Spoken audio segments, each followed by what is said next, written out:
Hello students, मैं A K. Singh आज आपको लासा मासा में समापवर्तक पर आधारित क्वेश्चन कराऊंगा। अब तक हमने जो भी लासा मासा के जितने भी क्वेश्चन कराए वो सभी एग्जाम्स के लिए महत्वपूर्ण है और आज समापवर्तक पर आधारित हम टॉपिक चला रहे हैं। ये बहुत इंपॉर्टेंट टॉपिक है, विशेषकर एसएससी या रेलवे में अधिकांश टीयर फर्स्ट या टीयर सेकंड एसएससी में पूछ लिया जाता है। देखिए जैसे कि क्वेश्चन दिया है उन्होंने 10, 15, 20 से पूर्णतः विभाज्य है। तो 10, 15 और 20 चार अंकों वाली महत्तम संख्या कौन सी है? तो देखिएगा, पहले इसका लासा निकालते हैं। 5 × 10, 5 × 15, 5 × 20, फिर 2 से डिवाइड कर लिया, 1, 3, 2। इसका लासा अगर निकालें तो 5 × 10, 30, 30, 60, लासा आएगा 60। अब उसने कहा 4 अंकों वाली महत्तम संख्या, तो 4 अंकों वाली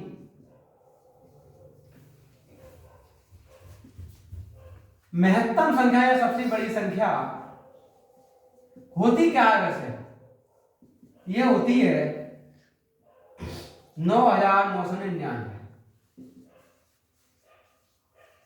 लेकिन ये संख्या 4 से तो विभाजित, इन वाली दी गई संख्याओं से तो विभाजित है नहीं। अब हमें वो संख्या ज्ञात करनी है जो 4 अंकों की भी हो और महत्तम भी रहे तथा 10, 15, 20 से विभाजित भी हो। तब 60 से डिवाइड कर लीजिए 9,999 को, 60 × 60, 9 बचा, यहां से 6 बार चला जाएगा, 360,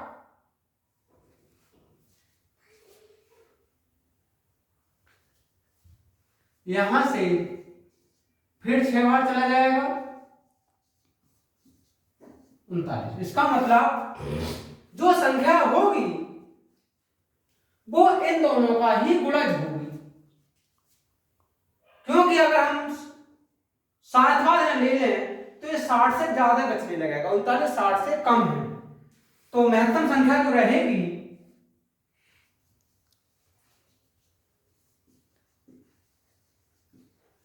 वो रहेगी 60 × 166 और ये हो जाएगा 9960। अर्थात 10, 15, 20 से पूर्णतः विभाज्य होने वाली 4 अंकों की महत्तम संख्या वो होगी 9960। देखिए नेक्स्ट क्वेश्चन, देखिए स्टूडेंट्स, नेक्स्ट क्वेश्चन है हमारा 5 घंटियां एक साथ बजना प्रारंभ होकर 3, 6, 9, 12 और 15 सेकंडों के अंतराल पर बजती रहती हैं। तदनुसार 36 मिनटों में वे एक साथ कितनी बार बजेंगे? समझने की कोशिश करना।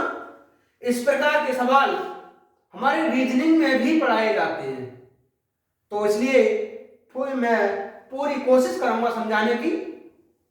इतना कठिन नहीं है, बहुत आसान है, आपको ट्रिक के साथ निकालेंगे। 5 घंटियां एक साथ बजती हैं। सबसे पहले इन 3, 6, 9, 12, 15 का निकाल लो लासा, फिर देखते हैं आगे क्या होगा। 1, 2, 3, 4, 5, 2 से डिवाइड कर लो, 1, 3, 2, 5, अब नहीं होगा डिवाइड, ये लासा 3 दूनी 6, 3 18, 36, 5 180। अब ये सब सेकंड में दिए हैं तो लासा हमारा सेकंड में आएगा। समय दिया 36 मिनट, इसके लिए 60 से गुणा किया, ये भी सेकंड बन गए। उसने कहा है एक साथ कितनी बार बजेंगी? एक साथ बजेंगी। देखिए 36 × 60 बटा 180, लेकिन एक बार वो बजकर बजना प्रारंभ हो गई थी, वो और जोड़ दीजिए।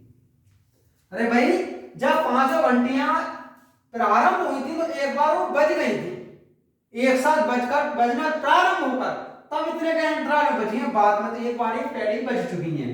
यहां से आया 12 + 1 अर्थात 13, तो घंटियां 36 मिनट में एक साथ 13 बार बजेंगी। देखिए नेक्स्ट क्वेश्चन दोस्तों, नेक्स्ट क्वेश्चन हमारा 3 घंटियां एक साथ 11 बजे प्रातः बजती हैं। प्रातः सुबह के 11 बजे घंटियां बज गई। वे तीनों 20 मिनट, 30 मिनट और 40 मिनट के अंतराल पर बजती रहती हैं। वे दोबारा एक साथ कब बजेंगी? यानी एक बार 11 बजे बज गई है, अब कब बजेंगी एक साथ? तो पहले 20 मिनट, 30 मिनट, 40 मिनट का लासा निकाल दो। 10, 15 और ये हो जाएगा हमारा 20। 5 दूनी 10, 5 3 15, 5 चौक 20, 1 3 2। इसका लासा कितना होगा? 5 दूनी 10, दूनी 20, 3 60, दूनी 120। ये सेकंड, ये मिनट है। इसका मतलब हो जाएगा 2 घंटे। वो दोनों जो घंटियां तीनों थी वो 11 बजे एक साथ बजी थी, अब दोबारा भी एक साथ बजेंगी, वो 11 बजे के 2 घंटे बाद बजेंगी। तो देखिए दोबारा एक साथ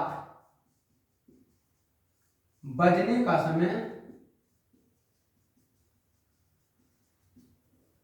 11 बजे तो थी प्रातः को भी, इसमें 2 घंटे और जोड़ दो। तो देखिए जैसे कि ये प्रातः हुआ, इसमें 2 घंटे और जोड़े, इसका मतलब 1 बज गया, वो भी अपराह्न का। अब दोबारा घंटियां अपराह्न 1 बजे बजेंगी।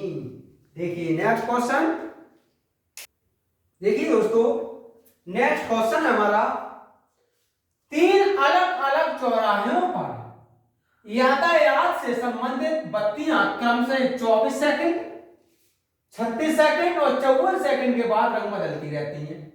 यदि वे तीनों 10:15 पर प्रातः के समय एक साथ रंग बदलती रहती हैं, तो अगली बार वे तीनों एक साथ किस समय रंग बदलेंगी? तो आसान सी बात है, सबसे पहले 24, 36, 54 का लासा ज्ञात कर लीजिएगा। 12, 18, 27, 3 से काट दिया, 3 चौक 12, 3 छंग 18, 3 नम 27, 2 से 2, 3 9, फिर 3 से 1 2 1 3। इसका लासा कितना होगा? 2 3 6 दूनी 12, 3 36, दूनी 72 और 72 3 216। लेकिन ये 216 सेकंड हैं, हमें बनाने हैं मिनट में, तो इसके लिए हम लिख सकते हैं 180। 180 का मतलब हुआ 3 मिनट। आगे कितने सेकंड बचे? 36 सेकंड। अरे भाई 216 को 180 + 36 लिखेंगे। अरे 216 में से 180 का अगर हम कर लें तो यहां से 3 36 बचेगा, तो 180 का मतलब हुआ 3 मिनट और 36 सेकंड। अब वो कह रहा अगली बार में तीनों एक साथ किस समय बजेंगी? तो अगली बार एक साथ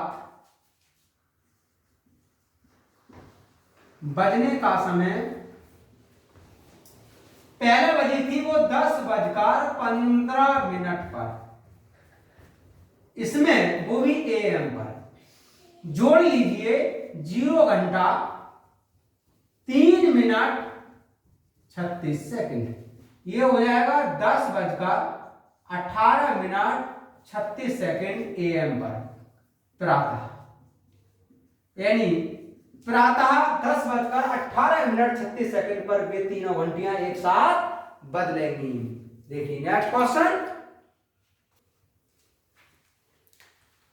देखिए दोस्तों, नेक्स्ट क्वेश्चन है हमारा, दो संख्याओं का मासा 96 और लासा 1296 है। यदि उनमें एक संख्या 864 हो तो दूसरी संख्या कितनी है? तो हमेशा एक याद रखना कि दो संख्याओं का गुणन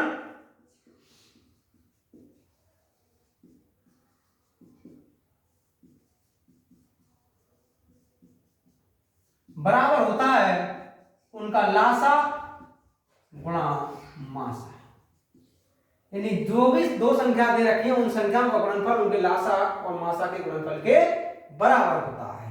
तो इसका मतलब दो संख्याओं का मासा 96 है, तो पहली संख्या इतनी है, दूसरी संख्या कितनी होगी? तो देखिएगा, दूसरी संख्या ये रहेगा लासा गुणा मासा बटा पहली संख्या।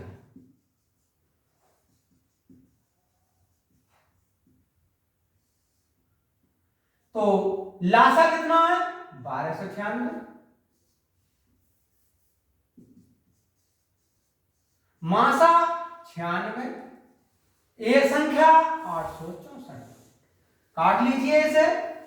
तो देखिए 4 से काटे,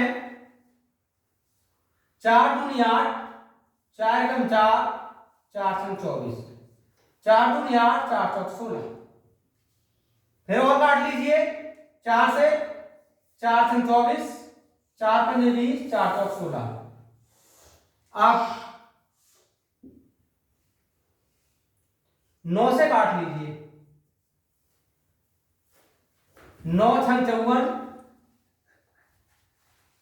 और 9 से ये काटा हमने, 9 का 9 3, 39 हुआ, 9 चौक 36, 3 और 9 चौक 36, 6 से 6 घटा, वो संख्या होगी 144। उसने कहा था दूसरी संख्या कितनी है? तो दूसरी संख्या है दोस्तों 144। देखिए नेक्स्ट क्वेश्चन। देखिए दोस्तों, नेक्स्ट क्वेश्चन है, दो अभिव्यक्तियों का लासा और मासा इतना है। लासा दिया है x² + 6x + 8 और x + 1। इसका गुणनखंड कर लीजिए, 4 दूनी 8, तो x + 2, x + 4 और x + 1। मासा दिया है x + 1। उसने कहा यदि एक अभिव्यक्ति इतनी है तो दूसरी क्या होगी? तो देखिएगा, दूसरी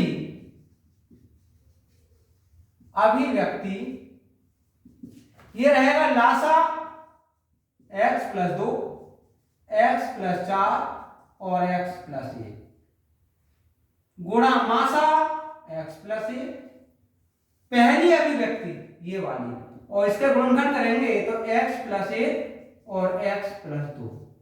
देखिएगा x + 1 और x + 2, यहां से बचा ये x + 1, x + 4 और ये हो जाएगा x² + 5x + 4। उसने कहा था दूसरी अभिव्यक्ति क्या होगी? तो दूसरी होगी x² + 5x + 4। देखिए नेक्स्ट क्वेश्चन। देखिए नेक्स्ट क्वेश्चन है, तीन भिन्न संख्याओं का लासा 120 है, तब निम्न में से कौन सी संख्या उन संख्याओं की मासा नहीं हो सकती? इन्होंने लासा जो दिया है वो 120 दिया है, लेकिन एक चीज याद रखना हमेशा कि किन्हीं भी संख्याओं का मासा हमेशा उसकी संख्या का ही गुणज होती है। तो क्या 120 8 से डिवाइड होगा? होगा, इसका मतलब ये तो मासा हो सकता है। 12 से भी डिवाइड होगा, इसका मतलब ये भी मासा हो सकता है। 24 से भी डिवाइड होगा, इसका मतलब ये भी मासा हो सकता है। लेकिन 35 से 120 डिवाइड नहीं हो सकता, ये इसकी मासा नहीं हो सकती। तो इसका जवाब होगा 35। देखिए नेक्स्ट क्वेश्चन। देखिए दोस्तों, नेक्स्ट क्वेश्चन है, दो संख्याओं का मासा 23 है तथा उनके लासा के अन्य दो गुणनखंड इतने हैं, उनमें से बड़ी संख्या क्या होगी? दो गुणनखंड इतने हैं, तो मैंने बताया था कि मासा हमेशा लासा का ही गुणज होता है। तो लासा के 3 गुणनखंड कौन कौन से होंगे? लासा के 2 गुणनखंड है तो तीनों गुणनखंड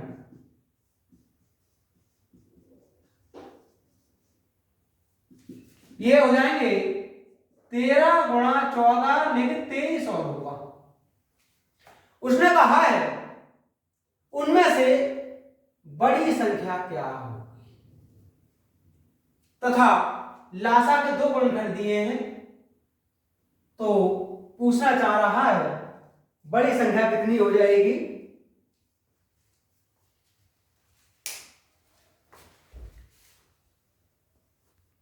तब देखिए पहली संख्या गुणा दूसरी संख्या बराबर रहेगा लासा गुणा इसका मासा। हमें दूसरी संख्या निकालनी है, इसे लिख सकते हैं 13 गुणा 23 और 14 गुणा 23। उसने कहा है बड़ी संख्या कौन सी होगी, तो ये तो बड़ी होगी नहीं, बड़ी तो ये होगी क्योंकि 14 से गुणा हो रहा है। तो देखिए दोस्तों बड़ी संख्या ये रहेगी 14 गुणा 23, 14 3 42 4, 14 28 4 32 322। तो अर्थात इनमें बड़ी संख्या जो होगी वो होगी 322। देखिए दोस्तों दो संख्याओं का मासा 13 और लासा 455 है। यदि इनमें से एक संख्या 75 और 125 के बीच में स्थित हो तो संख्या क्या होगी? तब पहली संख्या गुणा दूसरी संख्या बराबर होगा इसका लासा गुणा मासा।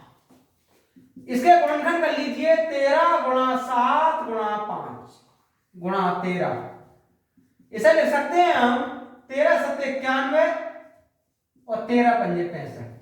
उसने कहा था वो संख्या बतानी है जो 75 और 125 के बीच में आती हो, तो वो संख्या तो हमारी 91 होगी।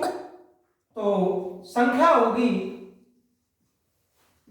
91, तो इसका जवाब होगा 91। देखिए ये हमने आज समापत्ति पर आधारित क्वेश्चन कराए, और इस तरह के क्वेश्चन किसी भी प्रैक्टिस सेट में हो उनका अभ्यास करें। बाकी इसी प्रकार इस वीडियो के माध्यम से आप इस चैनल के माध्यम से तरह तरह की नई नई वीडियो देखते रहेंगे, और इससे भी अच्छा आगे को जो भी आएगा आपको पूरा कोर्स कराएंगे। हमारे चैनल को लाइक करें, सब्सक्राइब कर लें तथा दोस्तों को शेयर कर दें और दोस्तों में भी सब्सक्राइब करा दें। जय हिंद।